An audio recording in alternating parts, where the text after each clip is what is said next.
Corona virus ఎంతో మందిని మన నుండి దూరం చేసింది. అంతకన్నా ఎక్కువ మందిని ఏమీ చేయలేని దిక్కుచోతన స్థితిలో పడేసింది. ఇప్పుడు అందరూ కోవిడ్-19 నుండి బయటపడుతున్నాం. మళ్ళీ ఇప్పుడు సడన్గా కరోనా రూపం మార్చుకొని కోవిడ్ JN.1 వేరియంట్గా విస్తరిస్తున్న నేపథ్యంలో శాస్త్రవేత్తలు దీనిపై ఆందోళన వ్యక్తం చేస్తున్నారు. లాస్ట్ టైం కరోనా ఊపిరితిత్తులను టార్గెట్ చేస్తున్నాయి. ఈసారి JN.1 వేరియంట్ జీర్ణ వ్యవస్థ మీద అంటే డైజెస్ట్ సిస్టమ్ మీద ప్రభావితమయ్యే అవకాశాలు ఎక్కువగా ఉన్నాయని ఆస్ట్రేలియా అంటే సిడ్నీ వైరాలజిస్ట్ స్టూవర్ట్ ట్రివిల్లీ శాస్త్రవేత్త అంచనా వేస్తున్నారు. అదేంటి ఇప్పటివరకు అంతా బాగానే ఉంది కదా, మళ్ళీ కొత్త వైరస్ ఎక్కడి నుంచి పుట్టుకొచ్చిందని చెప్పి ప్రతి ఒక్కరికి ఒక డౌట్ అయితే ఉంటుంది. గతంలో మనకున్న ఇన్ఫెక్షన్లు, గతంలో మనం వేసుకున్న వ్యాక్సిన్లు బట్టి ఈ వైరస్ రూపాంతరం చెందిందని చెప్పి శాస్త్రవేత్తలు అంటున్నారు. ఈ వైరస్ మన ఇమ్యూనిటీ పవర్ అంటే మన రోగనిరోధక శక్తి కూడా గుర్తించిన విధంగా ఉందని చెప్పి శాస్త్రవేత్తలు చెప్పడం జరిగింది. ఇప్పటివరకు నేను చెప్పిందంతా గత 4 రోజుల నుంచి మన వార్తల్లో వింటుంది చూస్తుంది కూడా. కానీ నిజంగా ఈ వైరస్ ప్రమాదకరమా? ఈ వైరస్ మీద ప్రపంచ ఆరోగ్య సంస్థ ఏమంటుంది? మన రాష్ట్ర మరియు కేంద్ర ప్రభుత్వాలు దీని మీద ఏ నిర్ణయం తీసుకున్నాయి? ఈ వ్యాధి యొక్క లక్షణాలు ఏమిటి? దీని మీద మనం తీసుకోవాల్సిన ఆరోగ్య జాగ్రత్తలు ఏంటి? ఇలాంటి ఇన్ఫర్మేషన్ మొత్తం వీడియోలో ఉంటుంది. దయచేసి ఎక్కడ స్కిప్ చేయకండి. ఒక మంచి ఇన్ఫర్మేషన్ మీకు తెలుస్తుంది. ప్లీజ్ లైక్ చేసి సబ్స్క్రైబ్ చేయడం మాత్రం మర్చిపోకండి. దేశంలో కరోనా కేసులు కొత్తగా 514 కేసులు వెలుగు చూశాయి. అందులో అత్యధికంగా కేరళ రాష్ట్రంలో 292 కేసులు నమోదయ్యాయి.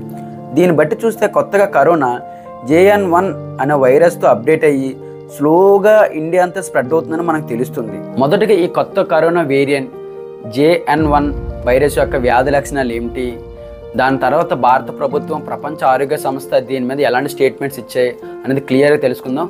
ముందుగా మొదటగా వ్యాధి యొక్క లక్షణాలు లైట్గా ఫీవర్ రావడం, తలనొప్పి, దగ్గు, ముక్కు దిబ్బడ, ముక్కు కారడం అంటే విపరీతమైన జలుబు, మెయిన్గా కడుపు నొప్పి రావడం అనే సమస్యలు తీవ్రంగా తలెత్తుతాయి. అసలు ఈ వైరస్ ప్రమాదకరమా లేక ప్రమాదకరం కాదా అనేది ప్రపంచ ఆరోగ్య సంస్థ మరియు మన కేంద్ర ప్రభుత్వం, రాష్ట్ర ప్రభుత్వం వారు ఇచ్చిన స్టేట్మెంట్లు ఒకసారి చూద్దాం. దీన్ని బట్టి మనకు ఒక క్లారిటీ అయితే వస్తుంది. కోవిడ్ కొత్త వేరియంట్ JN.1 వైరస్ కేసులు భారత్లో సహా ప్రపంచ దేశాల్లో వెలుగు చూస్తున్నాయి. అయితే JN.1 వైరస్ ప్రజల ఆరోగ్యంపై పెద్దగా ప్రభావం చూపదని ప్రపంచ ఆరోగ్య సంస్థ ప్రకటించింది. ఇప్పటి వరకు జరిగిన అన్ని పరిశోధనల ప్రకారం ఈ వేరియంట్ ప్రభావం ప్రజల మీద చాలా తక్కువగా ఉంటుంది. ఇప్పటి వరకు మనం ప్రపంచ ఆరోగ్య సంస్థ ఇచ్చిన స్టేట్మెంట్ చూసాం. ఇప్పుడు కేంద్ర ప్రభుత్వం మరియు రాష్ట్ర ప్రభుత్వం ఏ స్టేట్మెంట్ ఇచ్చే ఒకసారి చూద్దాం. దేశంలో మరోసారి కరోనా కేసులు పెరుగుతున్నాయని, కోవిడ్ వ్యాప్తిపై ఆందోళన చెందాల్సిన అవసరం లేదు, కానీ అప్రమత్తంగా జాగ్రత్తగా ఉండాలి. హాస్పిటల్లో ప్రతి 3 నెలలకు ఒకసారి మాక్ డ్రిల్ నిర్వహించాలి.